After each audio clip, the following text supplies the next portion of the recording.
Salam sejahtera Malaysia, terima kasih kerana menonton video-video dalam channel ini. Sebelum kita mula, jangan lupa untuk tekan tombol subscribe, share, like dan komen. Let's go! Salam sejahtera dan salam perpaduan kepada seluruh rakyat Malaysia. Berita panas hari ini bertajuk Isu 3R Hadi berdepan siasatan bawa akta hasutan. Berita penuh. Presiden PAS Abdul Hadi Awang kini berdepan siasatan bawa akta hasutan kerana dipercayai menyentuh isu 3R, rulers, religion, race atau raja-raja, agama dan bangsa. Perkara itu disahkan Timbalan Pengarah Forensik dan Perancangan Strategik Jabatan Siasatan Jenayah Bukit Aman, G. Suraj Kumar, dalam kenyataan media hari ini.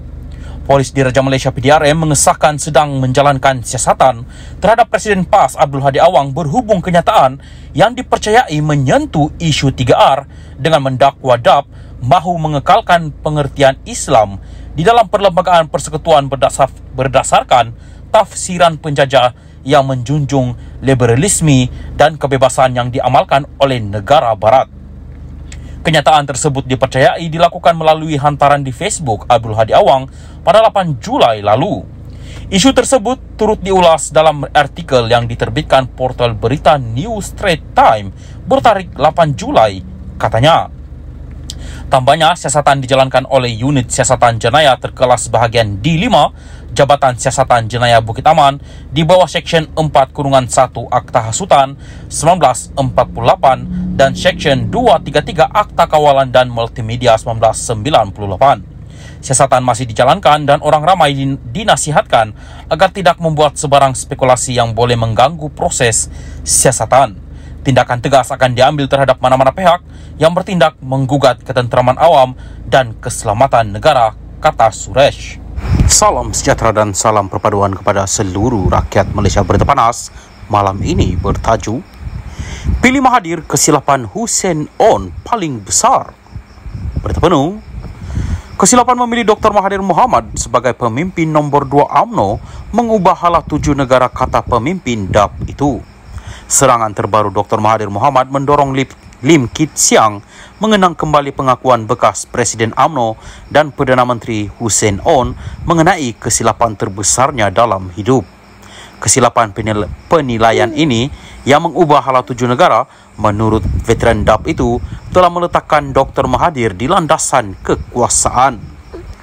Perdana Menteri Malaysia yang ketiga Tun Hussein On memberitahu saya selepas persaraannya pada tahun 80-an yang kesilapan terbesar dalam hidupnya adalah menjadikan Mahathir sebagai timbalan Presiden UMNO pada tahun 1976 yang telah membolehkan Mahathir menjadi Perdana Menteri sebanyak 2 kali selama hampir suku abad, katanya.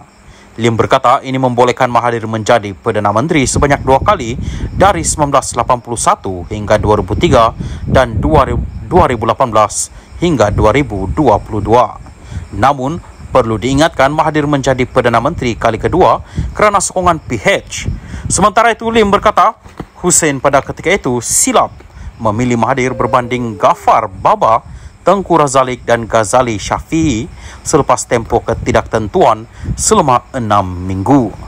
Lim membangkitkan hal ini apabila Mahathir mendakwa mempromosikan Malaysia yang majmuk, melanggar perlembagaan persekutuan dan memomokkan DAP sebagai ancaman terhadap negara Melayu dan Islam.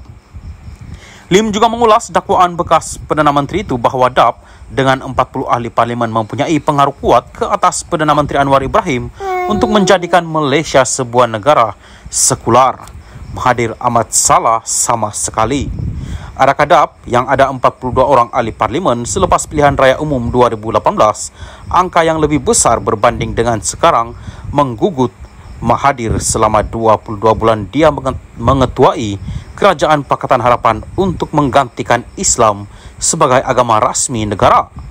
Semasa Mahathir bercakap di Perhimpunan Agung Pertubuhan Bangsa-Bangsa Bersatu pada bulan September 2018 dan berjanji untuk meratifikasikan perjanjian-perjanjian antarabangsa termasuklah Konvensyen Antarabangsa untuk penghapusan segala bentuk diskriminasi perkauman ICERD, DAP tidak tahu menahu apa-apa mengenai cadangan ini walaupun DAP kemudiannya dijadikan sasaran untuk dipersalahkan dan dituduh sebagai kononnya anti Melayu, anti Islam dan anti Raja tambahnya pada satu kenyataan. Lim juga mengkritik Mahathir kerana seolah-olah jahil mengenai perlembagaan walaupun menjadi Perdana Menteri sebanyak 2 kali selama hampir suku abad. Perkara 3-1 menyatakan Islam ialah agama bagi persekutuan, tetapi agama-agama lain boleh diamalkan dengan aman dan damai di mana-mana bahagian persekutuan. Tidak ada apa-apa peruntukan untuk apa-apa agama rasmi dalam perlembagaan Malaysia. Tetapi persefahaman dan toleransi golongan bukan Islam di Malaysia terhadap Islam di Malaysia adalah dalam bentuk di mana semua rakyat Malaysia, sama ada Buddha, Hindu, Kristian, Sikh atau Tao, tidak mempunyai bantahan untuk Islam menjadi agama rasmi di Malaysia. Perkara yang sama juga terpakai kepada DAP, katanya lagi. Lim berkata dia gagal memahami bagaimana Mahathir boleh membuat kesimpulan bahawa mempromosikan Malaysia sebagai negara berbilang kaum itu bertentangan dengan perlembagaan. Adakah Mahathir mengatakan yang wawasan 2020 dan 9 cabaran strategiknya juga bertentangan dengan perlembagaan? 3 Perdana Menteri terawal negara, Tengku Abdul Rahman, Razak Hussain dan Hussein On berpegang dengan idea negara majmuk. Boleh lihat kepada perkara 43-2 perlembagaan yang tidak meletakkan identiti kaum untuk siapa yang boleh menjadi Perdana Menteri. Sebaliknya mengatakan Perdana Menteri perlulah mempunyai sokongan majoriti ahli-ahli parlimen yang diundi rakyat jelasnya.